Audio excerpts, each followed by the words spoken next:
I've mentioned it in the past on this channel, but whenever I load into Minecraft and just mindlessly wander caves for hours, I have the best time. So today, that's what we're gonna do. And while I do that, I have a scary Reddit story to read you. So yeah, let's go ahead and get right into it. Today's story is from r/nosleep from user Saturdead. Lima, India, Sierra. A lot of people wonder why I don't carry around a smartphone. It's a strange thing not to have. I still have a phone, it's just that it's a very basic model and I only use it for calls or texts. I'm not even that old. Most figure I'm some kind of technophobe, but it's something different. My wife rolls her eyes every time she sees me making a call with it. She calls it my comfort brick. Meanwhile, she's checking out life hacks on TikTok. I've tried telling her about why I am this way a couple of times, but it's been hard to put into words. So, in an effort to collect my thoughts, I'd like to tell the world about what happened to me a couple of years ago. And to an extent, what's happening still. I was working on my master's degree, but I was having a hard time finding something to write a paper about. I couldn't come up with a good subject, and time was running out. I managed to get a deadline extension, but only if I could present a suitable subject. I was about to give up when one of my professors suggested I talk to a man working in the private sector. He was a licensed physician who'd gone into private enterprise, but he was sure to have something interesting going on. I got in touch with him and he asked me to come in the same day. Let's call him Solomon. Solomon and his team were working out of an honest-to-God laboratory. Most of their work revolved around medical hardware, so they had sterile white rooms to protect sensitive electronics. Solomon was about 6'6" and balder than a bowling ball. He towered over his workers and had a very soft demeanor. He would calmly shake my hand and nod as I presented myself. I got the impression that he was a kind man. You notice that sort of thing.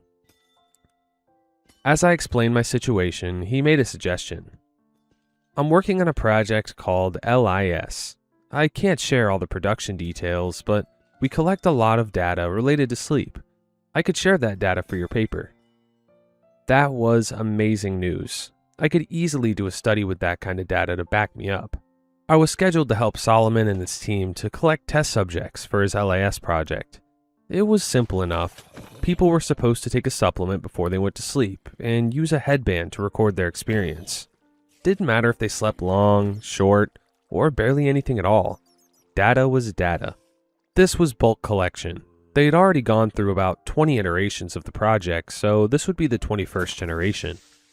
I wasn't allowed to take part in the earlier versions, but I was going to get full access to the Generation 21 bulk data. That would be more than enough to cover a master's study on a related subject. I put up some posters around campus, and it didn't take long for people to sign up. A lot of folks wanted to get their foot in the door of the private sector. Having Solomon's name on a CV could be more valuable than a quick payout, but they still got a symbolic sum as compensation for their trouble. As submissions started to roll in, Solomon brought something up. "Why don't you participate?" he said. "You could critique our methodology.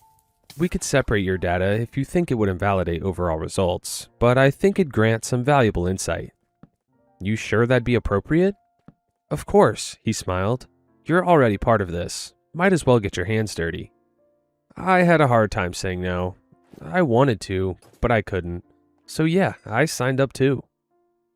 We ended up with 14 people in total. Some were medical students, others were dentists. There were even a couple of veterinarians. They were all invited in for a short presentation about the study and various items they'd be using. We were pressed into a cramped meeting room around an oval table with a projector showing an out-of-focus presentation on a sun-stained canvas. "Collection takes place over 2 weeks," Solomon explained, pointing to a calendar on the screen. "This allows us to account for irregularities. No worries if you miss a day or two, we've taken that into account." He showed us the items again. There was a headband that was used to record our sleep. It looked like something an 80s tennis player might use. There was a cable to charge it during the day. The other item was a small bottle of gel capsules. "This is a supplement to help us better record your experience. It does little to affect your sleep. We must insist that you take one about 10 minutes before you go to bed, 20 minutes if you've had a big meal." Don't bite down on it, or your mouth will taste like really crunchy salt. If you don't take it, don't bother with the headband. The data will be useless. It was a nondescript bottle, CMP5. It had a printed list of known side effects, but they were so generic that it might as well have been ibuprofen. There wasn't much more to it. We all got our kits, headed home, and that was that. I started working on my paper, charged the headband, and went on as usual. When it was time to go to bed, I did as instructed. I took a capsule, I put the headband on, and set my alarm. The headband was surprisingly comfortable. It even had a massage and heat setting. It had a thicker side, meaning you could turn it slightly and use it as a sleep mask. That suited me perfectly, as I'd wanted one for a long time. I figured I'd ask Solomon if I could keep it when the study was over, maybe in lieu of pay. The damn thing probably had Bluetooth speakers for white noise if I bothered to check. Going to sleep was surprisingly easy. I felt at peace. I had my alarm set, and there was no disruption. No loud noises, no background hum. Just the slight saltiness of the capsule on my tongue. What stayed with me all these years is what I dreamt on that first night. It was one of the clearest, most memorable dreams I've had. Not because it was amazing, but because it seemed so real. It was the first time I ever had a lucid dream, as in knowing I was sleeping. I dreamt I was at my old middle school, back in South Dakota. I walked down the hallway, looking at all the pictures we'd put up. Most of the drawings just looked like mad scribbles, but every now and then you'd see something you recognized. A happy farmer, someone's dog, a sunflower, but the wrong color, mostly blue. It was all so real. The slate stone texture of the floor, the soundproof ceiling tiles that you could stick pens in if you flicked them hard enough. The wide hallways allowing students to run up and down while leaving a lane for teachers down the middle. The welcome mat outside our homeroom. I remembered the font. I dreamt about some people I hadn't thought about in years. I could see my teacher at her desk, grading papers. There was a globe in the window, with plenty of grubby hand marks surrounding the continental US. Whenever someone went on a holiday trip, they were allowed to put a pin on the globe and show where they were going. I ran a hand across my old desk, feeling the notches bump against my nails. Then the speaker system crackled. I turned to see my teacher sit up straight. She looked at me and spoke in unison with the announcer. Lima, India, Sierra. I took a few steps closer. She kept eye contact with me. She was still grading papers with her right hand, turning the pages without looking away. Lima, India, Sierra. Someone walked past in the hallway. I could hear her chatter in the background of the PA system. Some of the pictures on the wall looked funny.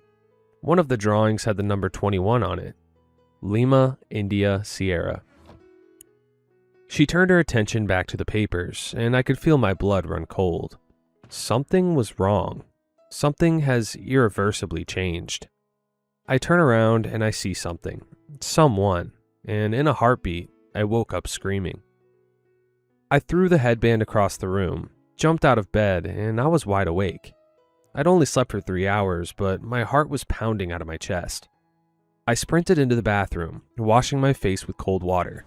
I looked at myself in the mirror, only to see that I'd been crying. My face was red and puffy. I had to sit on my bed for a while, holding the headband. I was shaking with adrenaline, waiting to find the peace to go back to sleep. It took me the better part of an hour. I didn't use the headband as a sleep mask after that. I just wore it as intended. I got a couple more hours, but it was dreamless sleep. I scheduled a call with Solomon the next morning. I was halfway through a cheese and ham sandwich when he called me. I still had a stubborn cowlick that wouldn't go away, making me look like something out of a cartoon on a video call. First night, Solomon said. How'd it go? I'm gonna be honest, not so great. Nightmares, huh? I wasn't prepared for him to admit it so openly. Before I could say anything, he cut me off. It's not uncommon. In fact, it's very helpful. We have more data than we need of just people sleeping, but nightmares, we don't have a lot of that. They're much more valuable to us. How did you know I had one? It's very common, he continued. Some get nightmares, some get a sense of claustrophobia. Others just don't use the headband at all and call it quits after a couple of nights. If this is what it feels like, I get it. It was awful. Do you want to quit the study? I thought about it. I wanted to, but I couldn't afford to step off now. I had a paper to write, and I hadn't gotten access to the data yet. Chances were, if I were to abandon the project, I'd be shit out of luck. I swallowed my fears and shook my head. No, I'm okay, I said. But I got a question. What's Lima, India, Sierra? That's just an activation phrase. LIS. It comes from the headband as a synchronization signal. Sort of like when you snap a clapperboard on a movie set. Is it dangerous? Solomon chuckled a little. It's just information. The next night, I was hesitant about going to bed. I drank some milk, got ready, and spent a full hour scrolling on my phone. I was hoping to get so tired that I didn't care anymore, but it was difficult. I got the impression that if nightmares were valuable data, maybe Solomon induced them. Maybe that's what the pill did. When I finally went to sleep, I was so tired I couldn't keep my eyes open, and once again, I had one of the most vivid dreams of my life. My high school gymnasium, completely empty. Every footstep echoed. Walls were decorated with images of important milestones. Then, at some point, it started again. Not the PA system this time, but just this omnipresent voice, as if spoken by the walls themselves. Lima, India, Sierra. I remembered what happened last time I heard it. I spun around looking for a solution. I was aware that I was in a dream, so I tried to think in terms of dream logic. Maybe I could hide? Lima, India, Sierra. I found this old speaker that was big enough for me to hide behind. I crawled in, closing my hiding space with a wooden panel. Lima, India, Sierra. Quiet.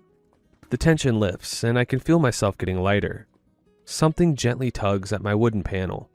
I resist, but I don't have a good grip. It pulls, and I pull back. A moment of silence. The panel is ripped from my hands. I see 2 feet dangling in the air in front of me as something attacks. I fall out of bed, coughing and clutching my chest. I'm crying, and I'm having trouble breathing from the snot covering my face. I am a wreck, and I've only just woken up. I got about 4 hours of sleep that night. This would go on for a couple of nights. I was a wreck, but I had studies to take care of. I still went to classes, I still worked on my paper, and I had a cheap cheese and ham sandwich in the cafeteria at lunch every day. This one time, as I sat down for lunch, I noticed I wasn't the only one yawning. Not that unusual, but I recognized a person across from me. It was one of the other people who'd signed up for Solomon's study. She was about my age, but in a different field. I could tell she was struggling too. People don't usually chug 2 Red Bulls for lunch. I got up and walked over to her. You're in Solomon's study, right? Yeah. She put her half-drunk can of Red Bull up to her temple, cooling her head. Mind if I join you? Knock yourself out. She introduced herself as Norma, Midwestern gal, started her studies later in life than most of us. She had the appearance of someone who could probably cook one hell of a chili. Trouble sleeping? I asked, nodding to her energy drinks. Yeah, how about you? Same. We sat there for a moment, exchanging a couple of pleasantries. I was doing my master's thesis. She was about to start an internship. I hear this phrase, I said. Whenever I hear it, I know it's about to get bad. She looks up, nodding enthusiastically. We say it at the same time. Lima, India, Sierra. Her eyes light up. Yes, she exclaims, that's it. I hear that one thing, and then he's just there. Exactly, I say, then pause. Wait, who's there? You know, the person, thing, with the seam. What? It's like a person, but with, like, a seam down the middle. Maybe it's just me. The following night, I tried to look a little closer. I go into my dream with a mission, to gather information. Not only am I unusually aware of myself dreaming, but I also look closer at the environment. That time, I was at the beach, a childhood memory. I could see my sister and mother swimming in the shallows. My father was there too, leaning back in a sun chair with a book. Then he turned to me, looking up over the pages. Without missing a beat, he turned a page and spoke aloud. Lima, India, Sierra. And he repeated it, over and over. And while the others played, like I remembered, I was spinning around and looking for whatever Norma had been talking about. As I did, I noticed little details in the background. One of the billboards had changed text. Initial contact, 2 hours, 41 minutes, 18 seconds. After Dad repeated those same words for the third time, I felt a sense of calm, then terror.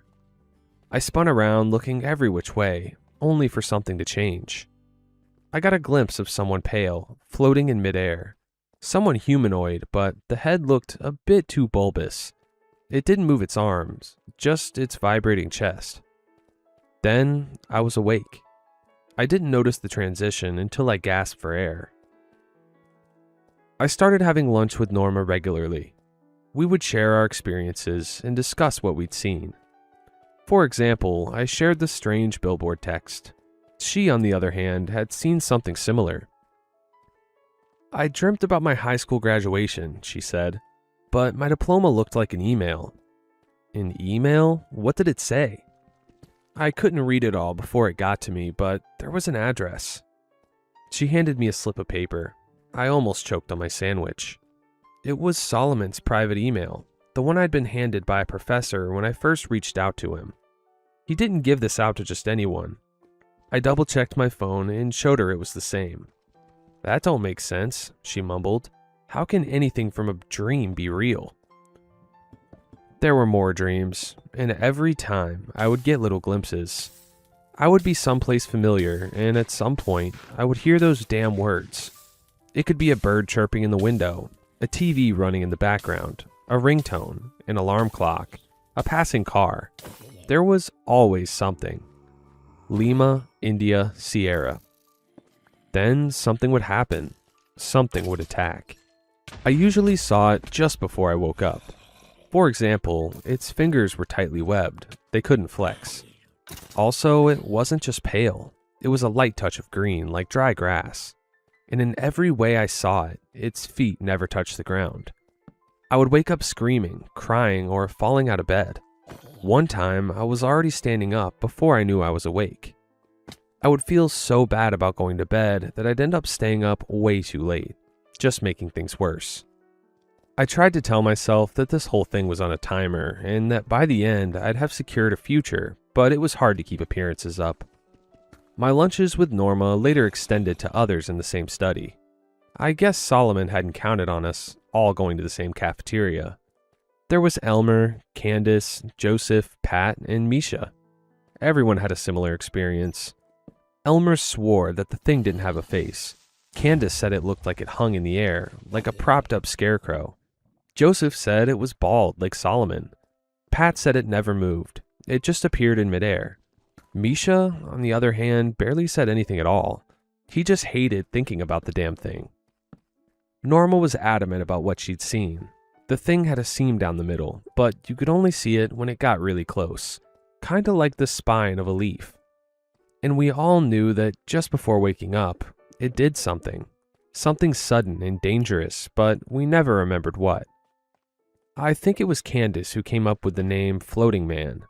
It was as good a description as any, but more than that, it was strangely consistent. We could all see the same thing, no matter the environment. How could a single image resonate through several people at once? How can you share a dream? I remember us all sitting there, long after we'd finished our meals. No one knew what to say. What we'd experienced was unheard of. Even if one could induce a nightmare, it was unprecedented to have a single shared image, especially one that was so clear. "I think it's the pills," I said. "I don't think they're supplements. I think they're causing this." "You think so?" Norma asked. Solomon kinda hinted at it. He said having nightmares is valuable data. Everyone at the table groaned. It made sense. A bunch of underpaid students being used as guinea pigs. "Could be some kind of mild Parkinson's drug," Elmer suggested. "Dopamine agonists." "You really think they'd slip us something like that?" Joseph asked. "That's a lawsuit waiting to happen." Unless it was in the fine print, Candace added. Or it's something milder, like SSRIs. We should try something, I suggested. What if, for just one night, we skip the pill? If we still get nightmares, it's the headband. If it's the pill, we can have it tested. It was an experiment. We liked experiments. We exchanged numbers and started a group chat to keep each other updated on our progress. I felt good going to bed that night. Either way, I was going to wake up the next day with some answers. I willfully picked up the bottle of capsules, rattled it, and wagged a finger. Not tonight, fuckers. I put on some music, crawled into bed, and put the headband on. I checked in with the others. Some had already gone to bed, others were still psyching themselves up. Norma was admittedly nervous. The whole thing would be a strange blip in the data for sure, but Solomon had already said he accounted for that. One day here and there wasn't all that bad. When I finally fell asleep that night, I felt confident. I didn't even realize I was asleep at first. It felt like closing my eyes and opening them again, but when I opened them, I was somewhere else. It was this shopping mall my mom and I used to go to when I was a kid. Most of the stores were still stocked with early 2000s fashion, and a handful of passers-by mirrored that. I could see my mother on a bench, enjoying a soft serve. I walked around a little, feeling my confidence fade. Something was different this time. It was still one of those vivid dreams, but something felt wrong. A man in a stall turned his attention to me, looking across the hall. Lima. I sighed. It was going to happen, pill or not. It had to be the headband. I knew a comp sci guy. He could probably look into how the hell the thing worked. I sat down, resigning myself to another scare. A woman walking out of a clothing store turned her head towards me while still walking the other way, speaking in a conversational tone. India. Looking around, I could sense something was off. There were other conversations happening. There was this young couple sitting at a juice bar, for example. They were having a conversation, but it didn't make any sense. They were lovingly looking into each other's eyes as one said, "Induction stabilized. Engagement is approximately 300 feet. The other kissed her hand and responded, "Suppressor offline. Residual effectiveness 65%. Then they both turned to me, their faces slack. Sierra. I looked around. They returned to the conversation. One of them would say a number, then the other would say a lower number. They would be counting down, but not like a clock. It took me a moment to realize they were talking about distance. 200 feet, 100 feet, 50 feet. Attention shoppers, a speaker crackled. All systems nominal. 40 feet, 30 feet. I looked around, but I couldn't see anything. Why was this feeling different? I stepped out of the open, pressing my back up against a store window. They were still speaking, and the numbers were going down, but there was nothing for me to see. It had to be behind me. I turned around, but there was only a store mannequin, a blank, featureless face, slumped shoulders, and as I looked a little closer, it had a seam down the middle of its body. Something smacked into my chest. I felt a piercing pain as I was flung backwards, knocking over the table the two lovers were using. They just stood back up, ignoring me completely. I touched my shoulder, only to feel real physical pain. There was blood on my hand. I wasn't waking up. The floating man had something moving in his chest as the seam closed. It pushed through the glass of the store window, moving through it without breaking it. I could hear a rhythmic pitter-patter as something solid touched the tiled floor. This thing wasn't just floating. It's more like it was being held up, and it was still coming for me. I ran up the escalator, passing an old woman as I went. She looked at me, shaking her head. Damage assessment, moderate. I didn't have time to think. Even then and there, my shoulder ached. I could feel the pain through my body. Looking back down, I could see the floating man coming closer. Always a couple of inches off the ground, not flying across the room. I hurried past a hot dog stand. The text on the front made me pause. Lima, India, Sierra. I pushed the cart aside, hoping it would slow down whatever was coming my way. I passed a poster on the wall listing timestamps, along with initials. It sort of looked like the way we structured bulk data. Was information from the study leaking into my nightmare? I hurried into the bathroom. There was another man there, washing his hands. I rushed into a stall, locked the door, and climbed up on the toilet. It took some effort to climb up, as it really felt like I'd been pierced through the shoulder. The nerve damage alone was enough to make my eyes water, and I had trouble staying quiet. I closed my eyes as hard as I could and bit my lip, hoping to distract myself from the pain. I didn't hear any doors open, just the pitter-patter of something taking careful steps. Then, the man washing his hands stopped and spoke. Cortisol spike. Engagement in 3, 2, 1. A blank face passed straight through the stall door. I screamed as it pressed its chest against me. The floating man was so close that it could almost be a hug, making me look over its shoulder and past it. There was something behind it, something holding it up, like a puppet. The seam in its chest opened.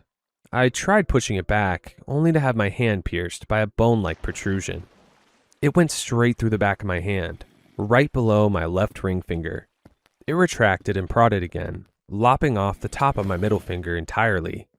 It plopped against the floor tiles like I dropped a piece of sausage. I've never felt anything like that. Never. It wasn't just pain, it was constant, throbbing, nerve-searing pain. I braced against the back of the stall and kicked, pushing this thing out through the door. It gave me enough space to get out, turn a quick left, and run. I could feel it closing in as the pitter-patter followed. I got out of the bathroom, but I was bleeding profusely. It was only then that it hit me. I was lightheaded. How the hell can you be lightheaded in a dream? What happens when you fall asleep in a dream? What if you pass out? What if you die? I ran past the poster on the wall with the timestamps. Some of the lines were crossed out. Making my way back into the main hall, I stood in the middle of the crowded mall, doing the only thing I could bring myself to. I screamed for help.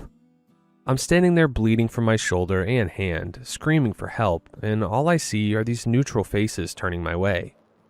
190 BPM, adrenaline spiking.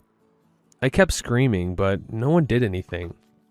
And from around the corner, I see the floating man. I close my eyes, scream, and tear at my face, begging myself to just wake the hell up. For a brief moment, I managed to force my eyes open. I'm in bed. I'm so sweaty that the sheets are sticking to me. I try to speak, but it just turns into a moan. My mouth is wide open and cotton-like, and I have no sense of control over my body. I'm not awake, but I'm not asleep. I flop my arm to the side, only to see blood on my hand. I try to force myself to move, to get out of bed, but nothing happens. I can hear myself snoring as my eyes start drifting downward. My eyes close, and I'm back, but it's somewhere new. It's a traffic jam on the highway. A late afternoon, probably a memory. Someone is honking, and we're miles from the closest exit. As soon as I can move, I get out of my car and go on foot. I pass by car after car. Then I stop. Something tickles my mind. I look a little closer at one of the cars, only to see Candace. She's leaning back in her seat. Something is torn through her chest, breaking her ribcage wide open. There's blood on the windshield. I try to convince myself that it's a dream. I say it loud. I say it like a mantra. And as I do, her body slumps to the side, her eyes fixed on me. Lima. I shake my head. I run. I run as fast as I can, and despite it all being a dream, I can feel my thumping chest. Why is there still pain in my hands? Why is my shoulder bleeding? I pass by a car with an open window. The driver fans themselves with a newspaper as a radio host speaks. India. I keep saying no, like there's someone there to listen. I put my hands over my ears, hoping it'll stop if I just don't hear it. I close my eyes as hard as I can, and when I open them, I see a license plate. Sierra. I dive under a car as something breaks a window behind me. I'm almost crushed as an immense weight stepped down on the car above me, but I manage to get out with just a sprained foot. I see the shadow of the floating man in the late afternoon sun. I pull on a door and get inside a random car, only for that blank face to pass straight through the passenger side window. Something grabs me by the chest and clothes and pulls me through the door like it was made of paper. A door is between me and the floating man, and something slams against it. I'm dropped on the asphalt like a wet towel. I try to get back on my feet, but I'm not fast enough. I pick the door up and wield it like a shield as something slams into it over and over. I can see a sharp bone pierce through, just inches away from me. I push back as the door is ripped from me. I'm wide open, and this thing is just a couple of feet away. I'm bleeding, limping, and wheezing for air. I step back, but I can tell I won't be fast enough. Not this time. The seam of its body opens all the way from the top of its head to the crotch. The floating man separates into two separate pieces as something reveals itself. There's a presence behind it, holding the two pieces up like a hand puppet. I can't tell what I'm looking at. 6, maybe 8 legs, 2 halves of what looks like a human body hanging from 2 front limbs. Mimicry to keep you looking where it wants to. And there's a head, a circular set of eyes, arranged in something resembling a mix of honeycomb and the seed pod of a flesh-like lotus. It's dripping as dozens of bones poke in and out of would-be eyes. And it descends on me, unfolded, primal, and hungry. I wake up, but I'm not breathing. I've fallen out of bed, accidentally losing my headband. I'm on the floor, having the air knocked out of my lungs. I'm bleeding. I can't breathe. I can't breathe. I try to get up, but I'm limping. How can my foot hurt from a dream? I still can't breathe. I count 20 seconds. I get to the bathroom and topple over the sink. It cracks and falls, sending me to the ground. A piece of ceramic bumps against my chest and something dislodges from my throat. I spit out a piece of cartilage, bloody and raw. As I lay on the bathroom floor, I can hear my phone exploding with messages and missed calls. I knew it was bad. I knew it, but for a moment, I just drew in breath and thanked whatever God may be to finally truly be awake. I couldn't speak, but I managed to call for help. Doctors would later explain that I had severe damage to my windpipe. I had several burst blood vessels, most of which were concentrated around my arm, stomach, and shoulder. They thought I'd fallen down a flight of stairs. They did not accept the explanation that it all happened in my sleep. It was impossible. The body can't self-destruct like that. When I got a chance to catch up with my messages and calls, I realized I wasn't the only one who'd gotten hurt. Norma was in surgery, Pat had a broken leg. Candace wasn't even answering. We'd later find out she died in her sleep.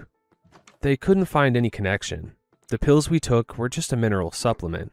The headband was flashy lights, a speaker, some electrodes, and a memory card. Nothing malicious. I ended up staying in the hospital overnight.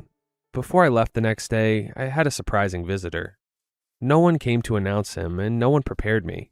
He walked right in. Solomon. I was still in bed, and he sat down next to me. He almost looked apologetic. "You all right?" he asked. I shook my head, pointing to my throat. "Ah," he said, nodding. "Sorry, we've been adamant about people taking the suppressor pill, but we had no idea LIS was effective enough to..." He paused himself, shook his head, and smiled. He looked excited. "I mean, you had some residual effects. You were technically still protected, and it managed to do all this? Can I see?" He stepped closer, and I held up an arm, shielding myself. With my other hand, I buzzed for a nurse. Sorry, I'm just curious. This is a great development. We've got enough to get started on the next phase. I am more than thankful, and I want you to know that." Solomon got up, heading for the door before a nurse could get there. He looked back a final time. It really is just information, and information is so much cheaper than, say, a missile. Despite it all, Solomon was true to his word. I got a great recommendation. I finished my master's paper, and I could put my work on his project on my CV. I don't even know why, but mentioning I worked on the liminal intrusion system, LIS, has opened all kind of doors. Private sector, government, I could take my pick. Candace passed away in her sleep. Norma tried to look into it, but all signs pointed to a brain aneurysm. None of us who skipped out on the pill that night was spared. The study was called off. Not because it was deemed the cause, but because they got all the data they were looking for. I've come a long way in my career since. Solomon's still active, and his team have come a long way since they had to use headbands. I think they solved their visual transmission problems. Wouldn't surprise me if all they needed was lights now. That's why I don't use a phone anymore. I know what they're capable of doing. I know that if I step too far out of line or say something I'm not supposed to, I could go to sleep one night and never wake up. And the worst thing is, I'd know it's coming. I just need to hear those 3 words, and I know it's happening. Lima, India, Sierra. This Solomon guy is so sketchy. The fact that he was able to visit the hospital, comes in and this guy's like torn apart, like his throat's messed up, his arm, leg, shoulder. He's like, hey, thanks my guy. You really helped me out. Like, come on. Anyways, thanks so much Saturday for writing such amazing stories. This one was really good, and I can confidently say now that I will never do a sleep study. If you liked today's video, don't forget to drop a like and subscribe, and yeah, I'll see you guys tomorrow. Thanks for watching. Peace.